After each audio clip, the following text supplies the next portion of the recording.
Hello, everyone. Thank you very much for joining us today for another webinar from our space webinar series.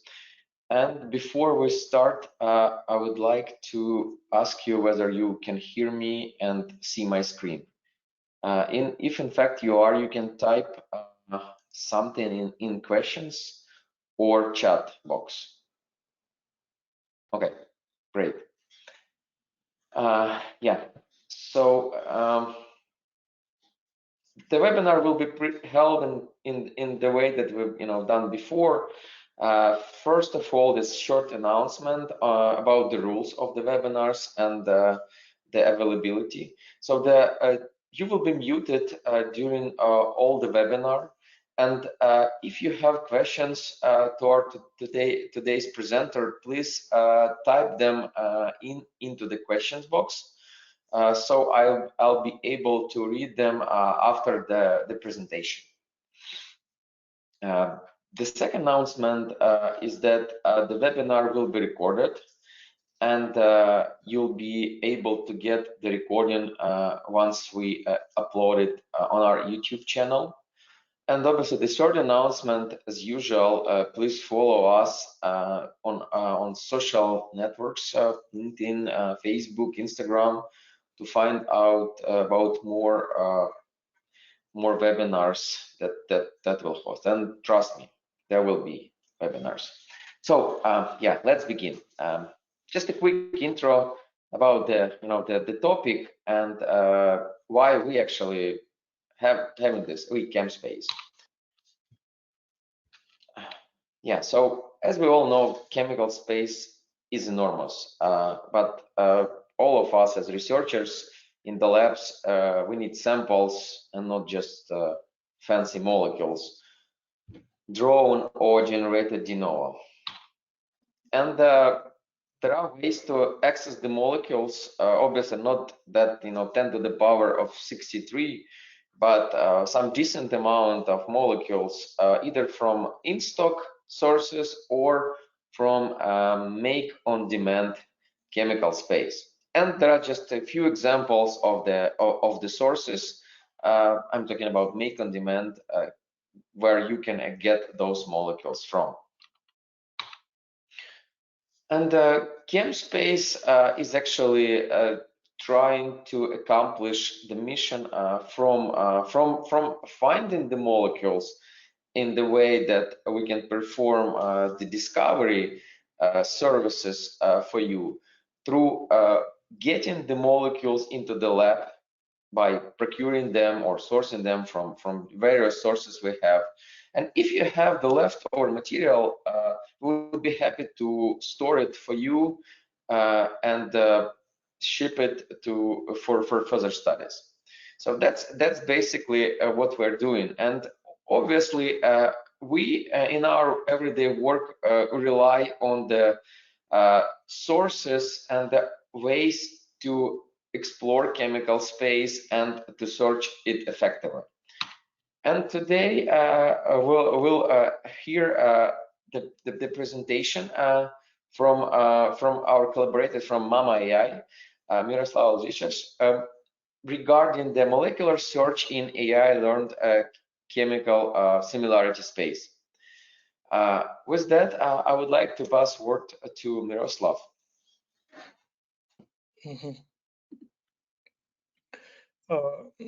Thank you, Yurii, for the introduction.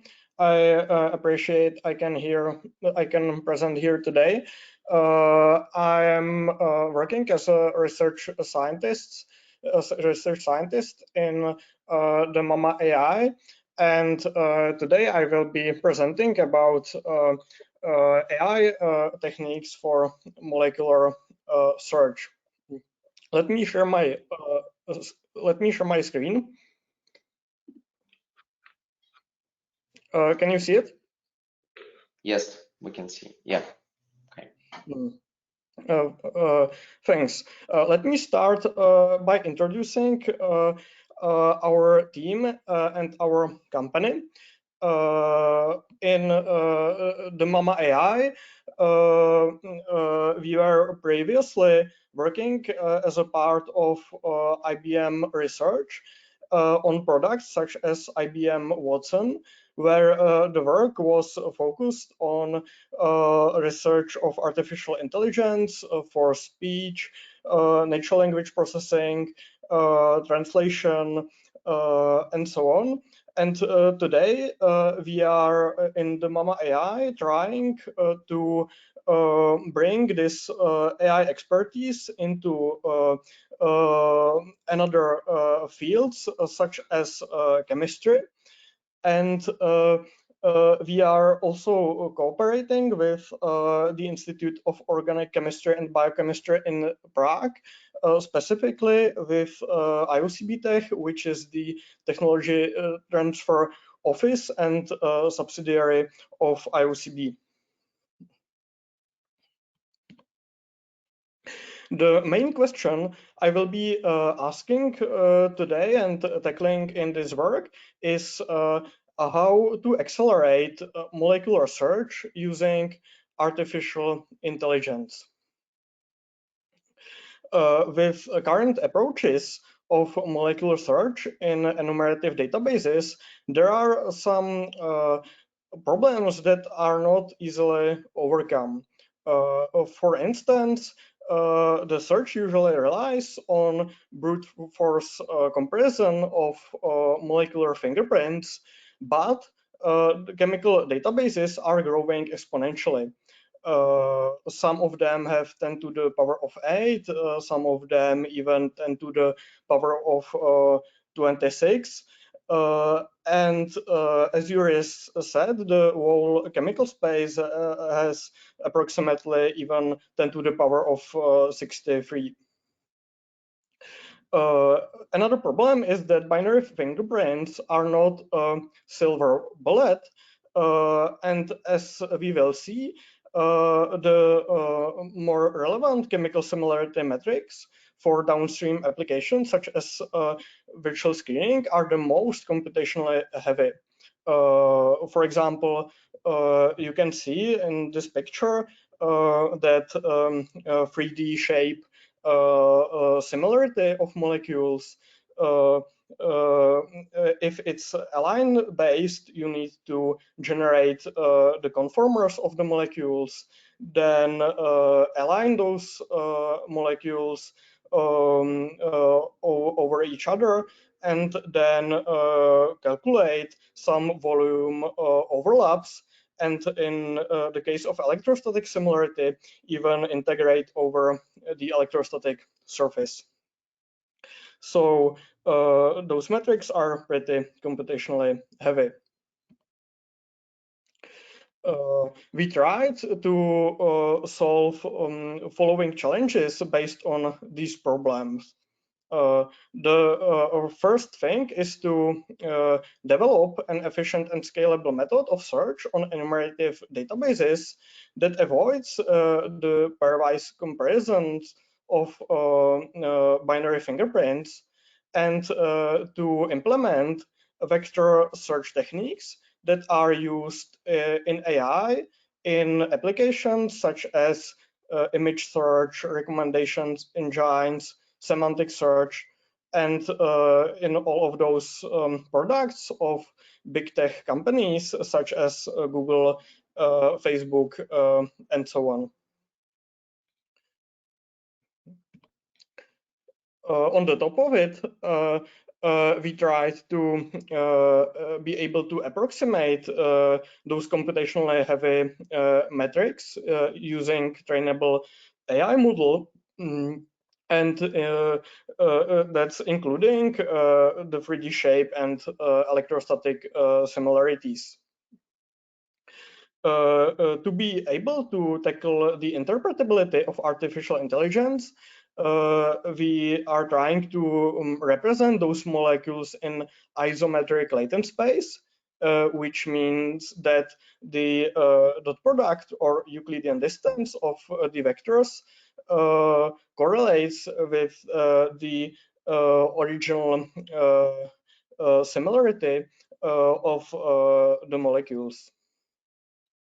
And then when we trained those representations, we tried to reuse them too for property prediction downstream tasks.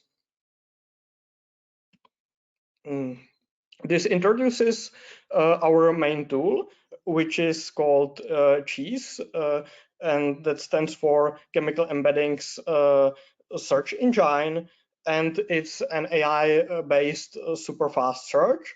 Currently, it's running on Zinc, which has around 700 million molecules. It's publicly available on this link after self-registration, and here's the documentation. And it uses those vector indexes and AI models. It has AI learned similarity metrics, including the 3D shape and electrostatic, and it predicts 23 admit properties too, and it's pretty fast, achieving subsecond speed in the fast mode. And I would like to go through some live demonstration later in the webinar. So stay tuned. And first of all, I would like to talk about the background and introduce some theory. In the first part, I will talk about the problem of molecular representation, how to represent molecules mathematically, then how it relates to the problem of vector search, what are the possible molecular similarities, and how it works in CHEES. And then I will go through some benchmarks, and after that I will demonstrate the web application and show some prototypes and upcoming work too. The mathematical representation of molecules is done today in two ways. One of the most traditional way is representing molecules by binary fingerprints, such as Morgan fingerprints, extended connectivity, max, daylight, and those fingerprints work like this. They are tracking some context of some context areas in the molecule based on some radius, and they are encoding those contexts as bits into the vectors. And another fingerprints are encoding some features of molecules. For example, here we have the benzene ring, and some bit will represent this benzene ring. And the similarity of molecules is evaluated using Tanimoto similarity coefficient, usually, which is the intersection over the union with some normalization. The other way how to represent molecules is representing them using AI learned dense vectors. Those vectors are no longer binary. They are continuous floating point values, and those representations are usually used in some AI models.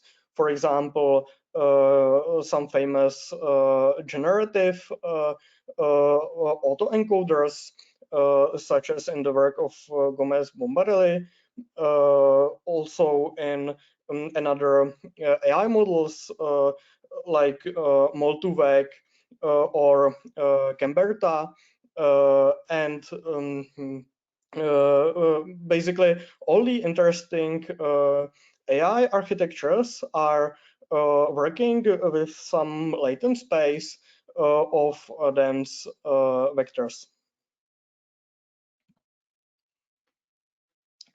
The advantages and drawbacks of those representations are following. In the case of binary fingerprints, we have very interpretable, kind of supervised representations which have a well-defined distance comparison. For example, if two molecules are different in 1 bit, we can say what part of the molecule is it exactly. And those bits are representing some tangible features on the molecule. For example, if we want to extract some substructure or search by some pattern, we can extract some bits and search for them, and we will get exactly what those parts of the fingerprint are representing. They are based on some heuristics, either some handcrafted features of the molecules or on some context radius fragments. And their latent space is not continuous, which is hindering some applications in machine learning, generative models, and vector search. One of the main differences is, for example, that with dense vectors in machine learning models, we can compute some neat Euclidean distances or dot products, and it's the vector representation is itself enormously efficient and suitable for GPU acceleration. But with binary fingerprints and Tanimoto similarity,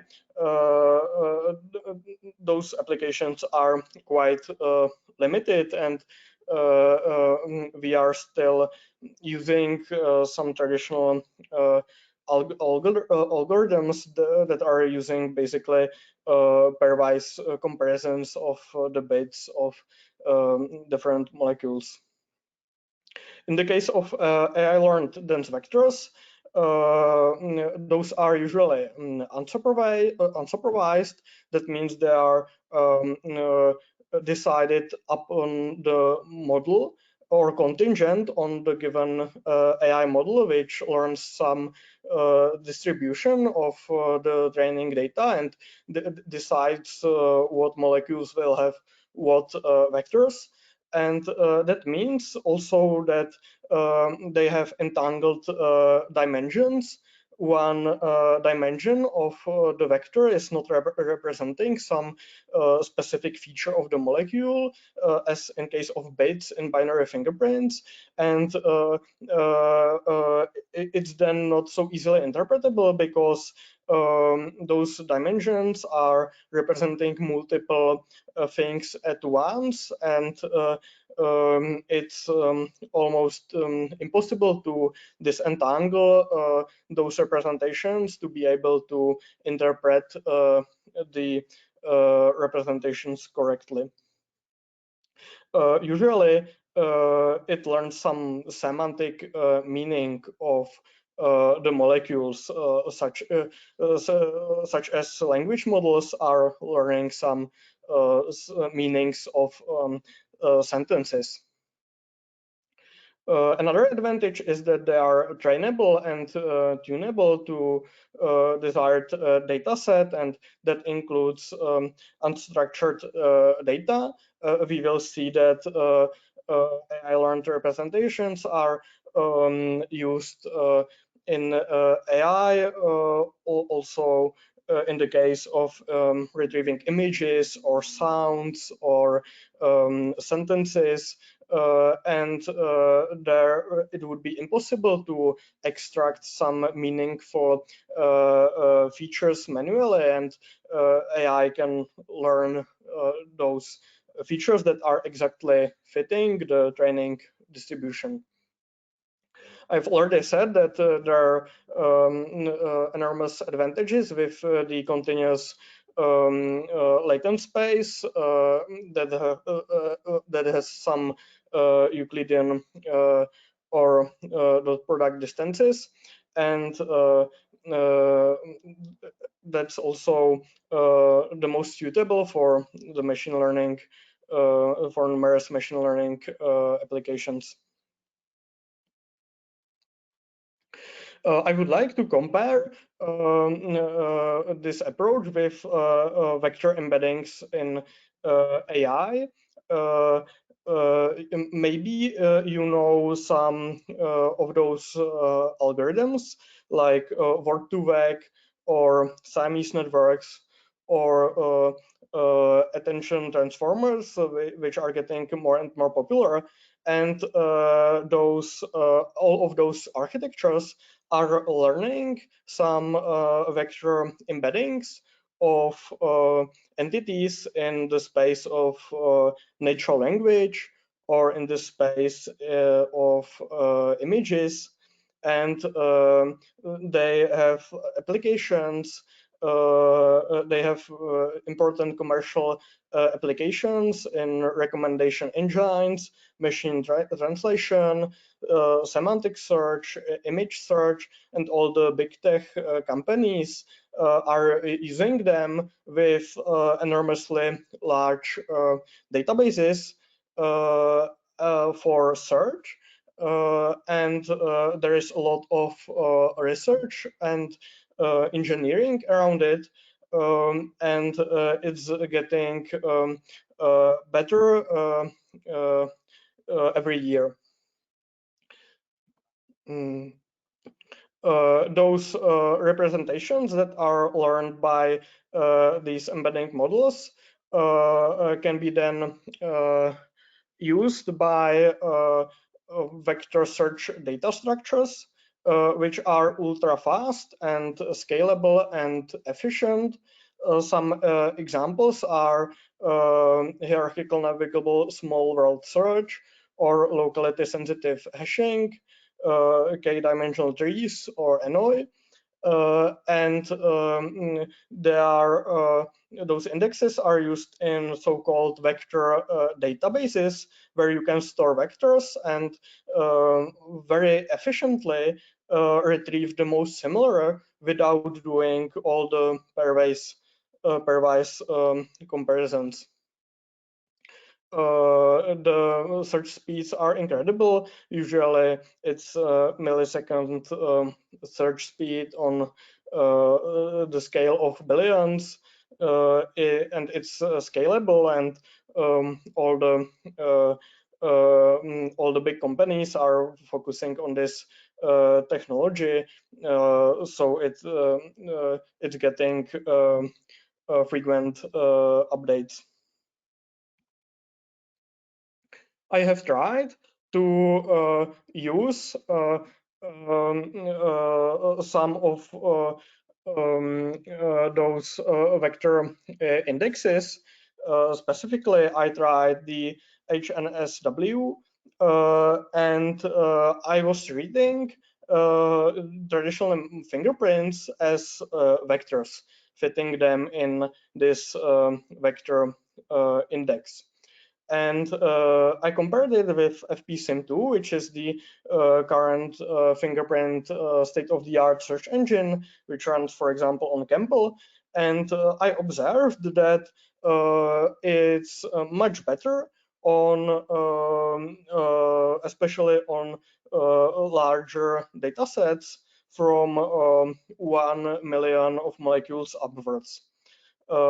You can see that for example, in the case of a database with 100 million molecules with ESP-sim, you will wait 40 seconds for the results, and with HNSW, you will wait only 1 second. So it's 40 times faster on this subset.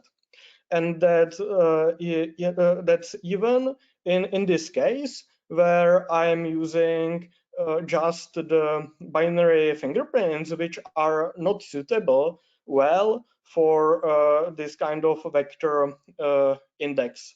And in Cheese, we convert the fingerprints into dense vector representation, and then it's even more efficient and suitable in the scenario of vector search.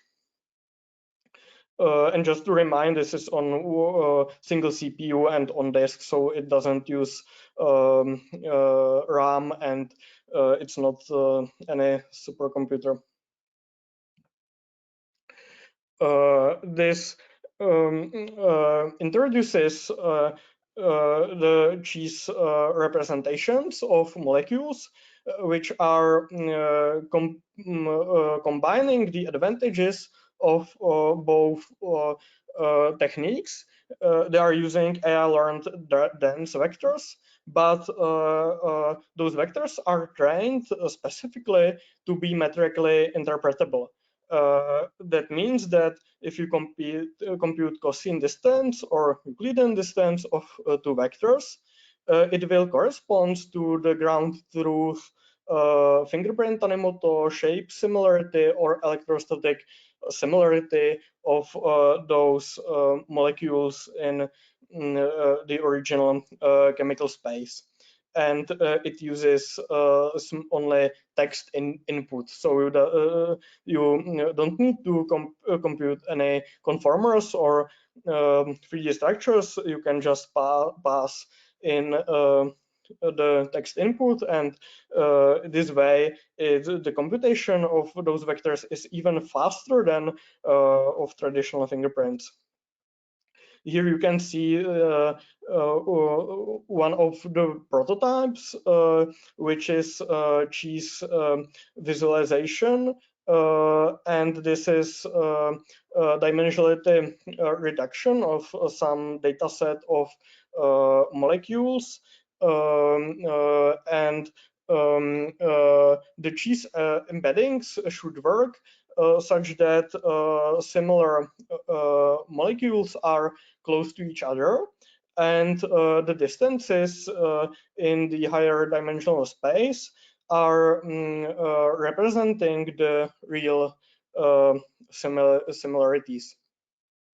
And if you click in some point of the space, here you can see it's clustered. If you click in some point of the space or on some cluster, you will really get the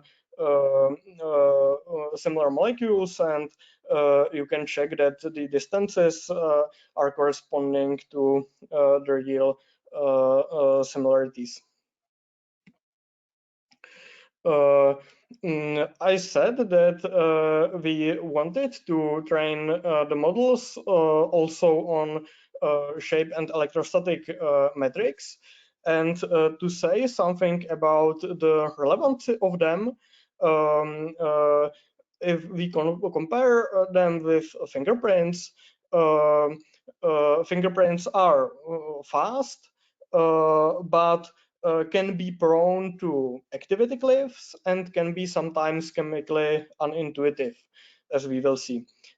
In this work from Tilborg Alenicheva, and in this work from Kons and Twig on electrostatic complementarity, here there was demonstrated that if we focus on the electrostatic features of molecules to make them complementary to the surface of the target, we can optimize the activity of molecules pretty much.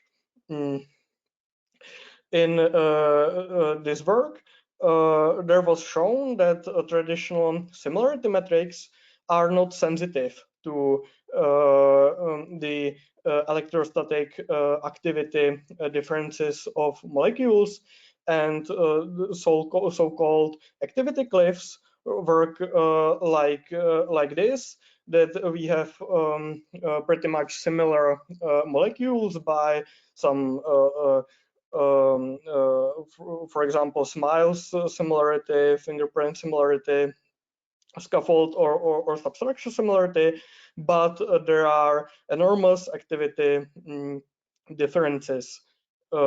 Those similar molecules would be retrieved in traditional search engine based on fingerprints, but you would get a lot of molecules that look similar, but their activity is orders of magnitude different. And that's the main motivation of introducing more complicated metrics such as the shape and electrostatic. But the drawback is that, as I've shown, it's usually slow and computationally heavy.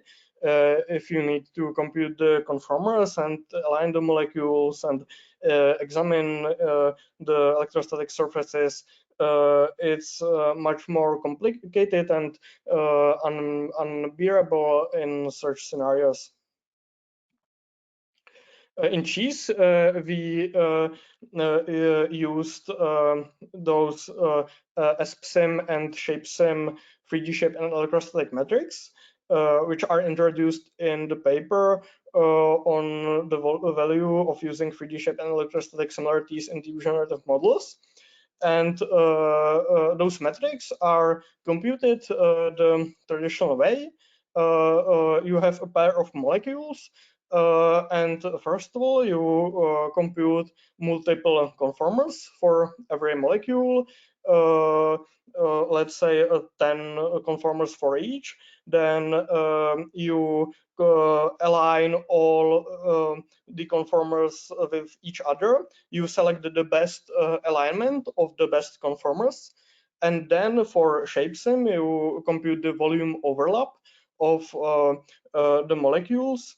And in case of ESP-sim, you compute the integral over electrostatic surfaces to see how they match. And using cheese, we were able to approximate those metrics that are otherwise computed in seconds or minutes, and we managed to approximate them using distances in the latent space, and computing those distances in the latent space of vectors takes microseconds instead of seconds or minutes of the traditional computation. To illustrate how those similarity metrics work, we can look on some end-to-end comparison of simple molecules. Here are just benzene ring with R groups attached. And here is the Morgan fingerprint similarity of each other. We can see it's in most cases around 0.1 or 0.2 similarity. In other words, those molecules are not very fingerprint similar. And especially in case of smaller molecules, the fingerprints are not capturing much information. And we can see here we have a negatively charged anion, and these fingerprints are not sensitive to it, so it's treated the same as the positively charged one. In contrast, in cheese shape similarity, you can see all of the molecules are very similar, around 0.8, 0.9. And you can see that intuitively they are shape similar. They have similar shape. And in case of electrostatic, there are some differences. Notably, this negatively charged anion is uncorrelated with the other molecules with different R groups, with different electrostatics, and also this nitrogen is a slight exception, uncorrelated with the negatively charged anion. In the case of search, here I searched by cheese on Campbell 31 by the AI learned shape metric, and for this query I searched the scaffold, and you can see sometimes cheese is retrieving some interesting scaffold hops or alternative scaffolds that are shape similar to the original molecule. In contrast, searching by traditional Morgan fingerprints, the results are quite mixed. It's not necessarily Tanimoto similar. It's not necessarily shape similar. Sometimes the query molecule is some substructure of the result. Sometimes there are another R groups that are making it electrostatically different.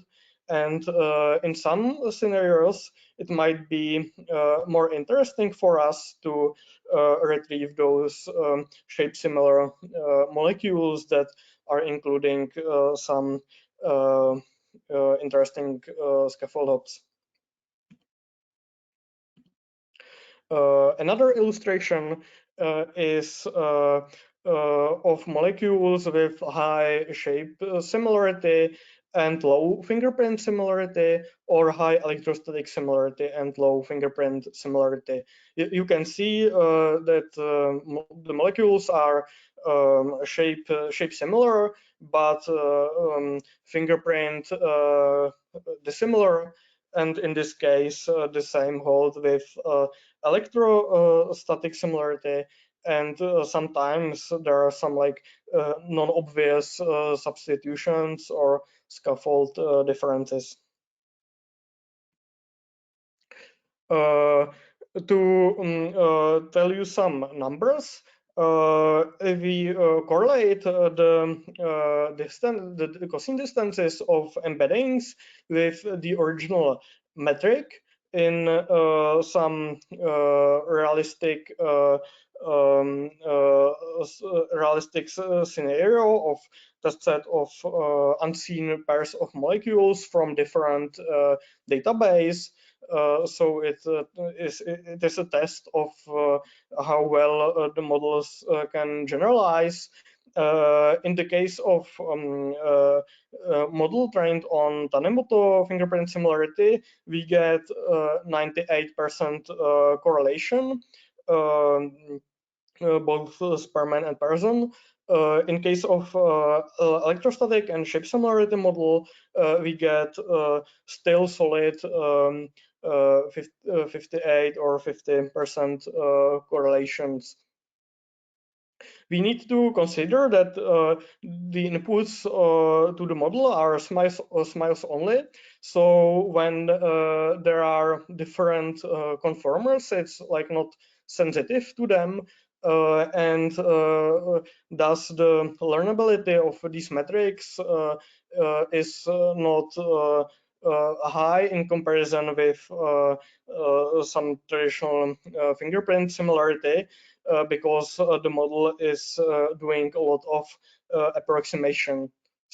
Still, we have seen that the results are making sense and the model can overcome some stochasticity and complexity of the original metrics and still produce chemically relevant results that are making sense with comparison to the original metrics. The explanation is that it learns some metrics of its own, because those original metrics are conformal sensitive, but cheese is training them in a way that it's generalized over conformers. So because in the training data there are usually multiple computations with different conformers for the pairs of molecules, so it's training to be conformer agnostic. We need also to consider the speed of vector multiplication. For example, doing 10 billion similarity computations of those shape or electrostatic cheese embeddings takes only 1 millisecond, and that's mainly because we can use GPU acceleration, and on one GPU you can compute 100,000 times 100,000 similarity metrics, similarities in this stunningly fast time. The search speed measured by the API request speed, which includes some sorting, property prediction, and so on. When 30 smiles are retrieved, is also very fast. In the fast mode, it's subsecond, and we get also the 23 admit properties. We measured some benchmarks on TDC Therapeutic Data Commons datasets, which are publicly available for all the 23 properties, and the cheese embeddings were used as input features, and our results are comparable to the other models. So that means that those similarity-based representations have also a lot of predicting power that is comparable with the state of the art. In the case of ligand-oriented virtual skinning, there is a directory of useful decoys benchmark measuring affinities against 102 targets. And here are some metrics such as the original ESP-sim and Shape-sim, or ROX and USR. And you can see that with cheese, we are not lagging behind, and our scores are similar to those of the original metrics. I have tried, for example, to pick one example of this tyrosine protein kinase SRC and compared the fingerprints with cheese electrostatic embeddings. And here you can see the distribution that in the case of cheese electrostatic, there is difference between this distribution of active compounds and inactive ones, but in the Morgan fingerprint case, we doesn't see any difference. In terms of rock curves, there is this curve of Morgan fingerprints, and there is of cheese electrostatic, and this is like one cherry-picked example how it can achieve better results than more than fingerprints in practice. I would like now to proceed in the end through the live demonstration of cheese. Let me change the window where I am sharing my screen. Yeah, here I am on the side cheese.themama.ai, and by default we have here a molecule of aspirin, and we are searching for the nearest neighbors, and the cheese is also predicting properties here. Here are some of the results. Let me try to search also something, try some different molecules. I can try olanzapine. Is it doing? Yeah, it's searching. Yeah, okay, so here we search for olanzapine, and we can display similar molecules. When I click on it, I see the properties predicted for it. Let me try also some different example. Yeah, and here I can download CSV with all the molecules and properties predicted. We can look whether there is some difference. For example, in the case of electrostatic, yeah, there are some slightly different scaffolds that are predicted as electrostatically similar, or some interesting substructures. I can try another molecule too. Let's, for example, try some well-known, yeah, caffeine.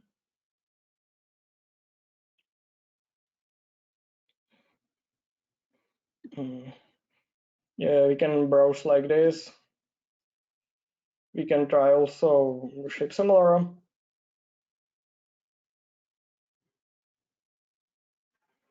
Yeah, fingerprint.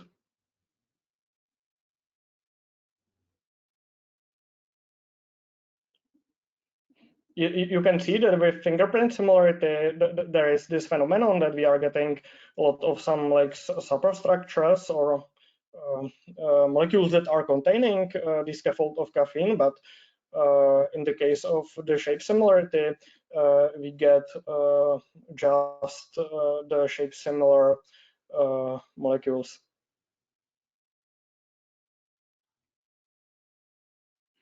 Okay, so this is the application. It's publicly available for free. You just need to self-register. And we have also an extensive documentation. I will enlarge my screen. That's on cheesedocs.themama.ai. And here are some news, some tutorials how to search with cheese and how it works. Yeah. There are also explained the similarity metrics, the properties with the color annotations that are based on one paper that is evaluating what are the best properties. And there are also some benchmarks, and I would like to show some prototypes. I already said that is it possible to visualize the cheese latent space as is in this prototype of cheese visualizer, and it will be soon available. Yes, you can visualize the latent space based on shape or electrostatic similarity, cluster the molecules, color by symmetric, and so on. So that's one of the interesting prototypes. Another one is you can do batch search. You can, if I can zoom in, Yes, you can drag some data set here and search based on the data set. Yeah, now it's searching, and it is searching based on some like topic of the data set, or some consensus of the molecules you inputted. So you can, for example, take some active molecules and search by them like in this batch search way. There are also possible some advanced queries. For example, searching by similarity to one metric and the dissimilarity to another metric. Yeah, here we have, for example, similarity based on electrostatic, but dissimilarity based on Morgan fingerprints. And it's possible to even search by similarity to some set of molecules and the similarity to another set of molecules.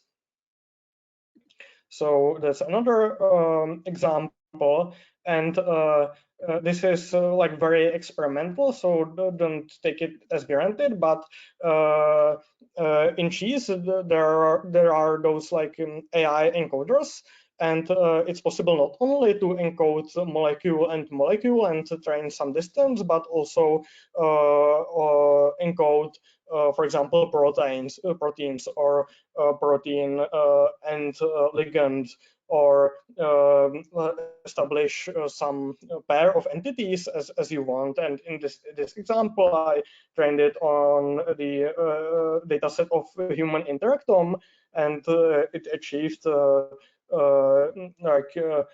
interesting accuracy of around 80%. So the architecture is itself generalizable also to another tasks.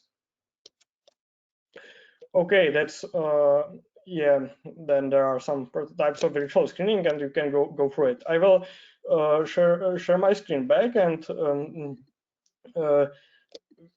yeah, I have also already talked about those prototypes.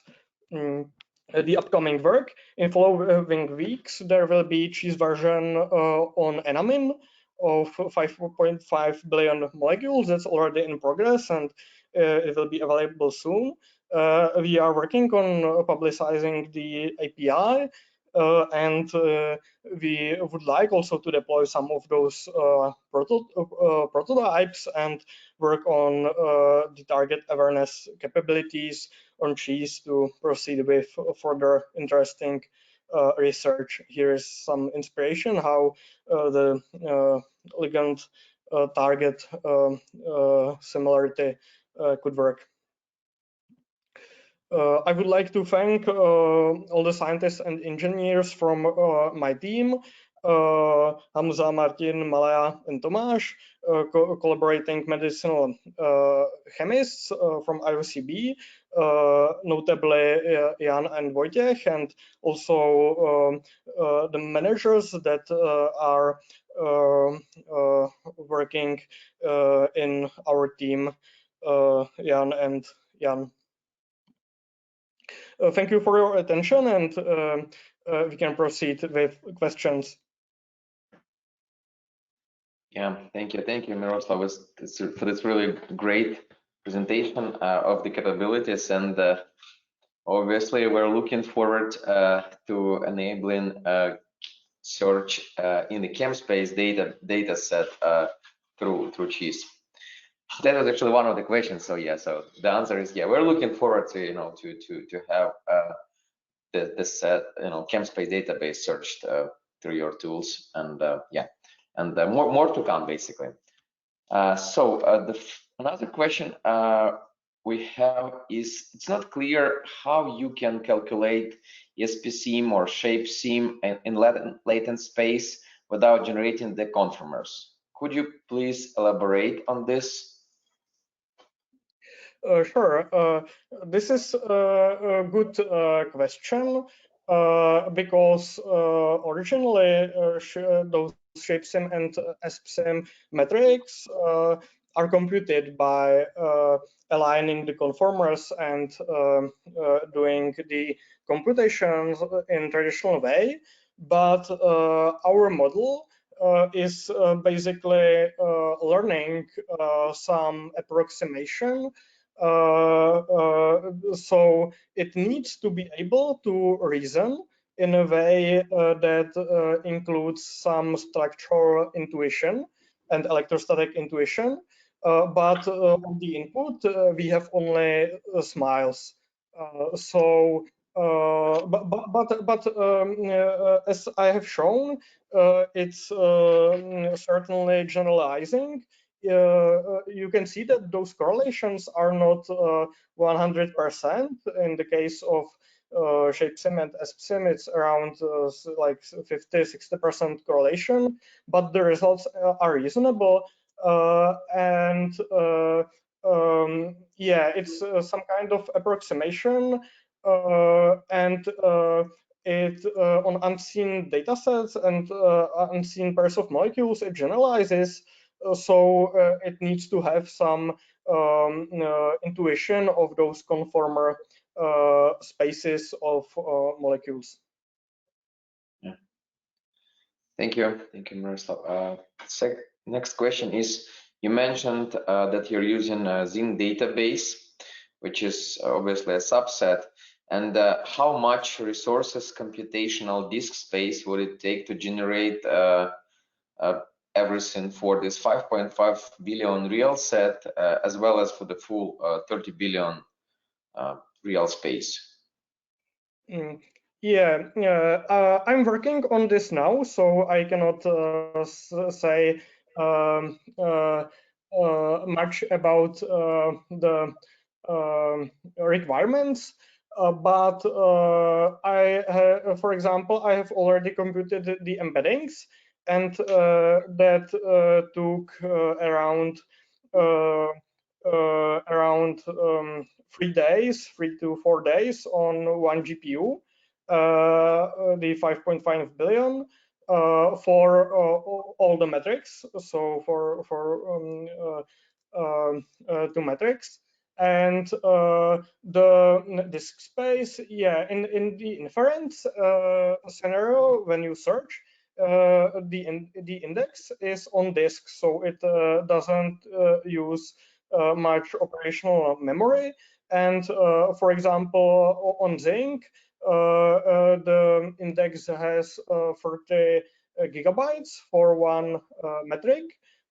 And here on Enamin, I'm expecting it will be like the disk space of the index will be scaling logarithmically, but I'm still working on it, so I would rather not say some specific numbers. Yeah, thank you, Miroslav. Is there any limitation of using cheese by commercial companies for their work? There is currently it's currently like publicly available to you can search with cheese, and if you have some commercial application or if you want some API access or on-prem solution, it's always better to contact us on the contact email that's here on the slide I'm showing. So please contact us. Yeah, thank you. And there's one question related to the time needed to to perform the calculations for 1 billion molecules. But I think you just mentioned this. You just said this for for 5.5 billion molecules. Mm-hmm. So I believe that kind of scales, right, linearly, or yes. Okay. It's always good to imagine like how much data there is in Google Images or Facebook or those like big tech companies. They have products where they are encoding the images or natural language as vectors, and those databases are enormous. So we don't know exactly how much resources it takes in Google, or but it's certainly like very scalable. Yeah, thank you. One question is related to confidentiality of data. An individual is actually maintained. So how it's maintained? Basically, do you store the queries or not? We are not storing the queries. Is it a question of whether the search is anonymous? Do I understand? Yes. Yes. So we are not storing the molecules you enter, so you can be sure we are like not seeing it and not collecting this kind of data. But if you want to have it really anonymous and secure, it's always better to contact us, and we can talk about some anonymous API access or some on-prem solution that would be on your premises and not on our server. Thank you, Miroslav. Another question: how your shape and electroshape methods compared to other like field, points? Other field points. What does it mean? Yeah. So sorry. Yeah. So basically, how your shape and electroshape methods compared to other methods, from companies like Crescent? Yeah. Yeah, it's kind of tricky to compare those various kind of metrics exactly, because chemical similarity can be quite subjective. But for example, in the DE benchmark of ligand-oriented virtual screening, we can see that like our metrics are our cheese trained metrics are comparable in terms of the accuracies. So in the benchmarks, it looks similar, but it's in general tricky to compare, and it's still an like emerging field, and it's not like established what is the ground truth electrostatic or ground truth shape similarity, but we are relying on the chemical physical intuition of this conformal alignment and those like computationally heavy metrics. Yeah, thank you. And maybe we'll take one more question and finish. So you mentioned that, and that's been shown on your demo, that when you search for the molecule, you have this list of pre-calculated properties. So those pre-calculated properties, are they generated on the fly, or they are pre-calculated and stored somewhere in the database? They are calculated on the fly. It turned out to be more resource efficient than storing them in the database, and the prediction is extremely fast. We have already those vectors, and when you have those embeddings computed, I measured that you can compute one admit property in around hundreds of milliseconds for 1 million molecules, or if those vectors are already computed. So it's possible to predict like enormously fast. Yeah, thank you.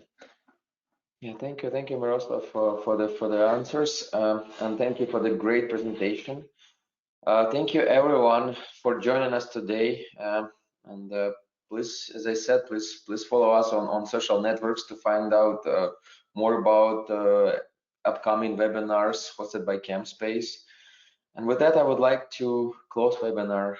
Have a good one. Bye. Thanks for having me.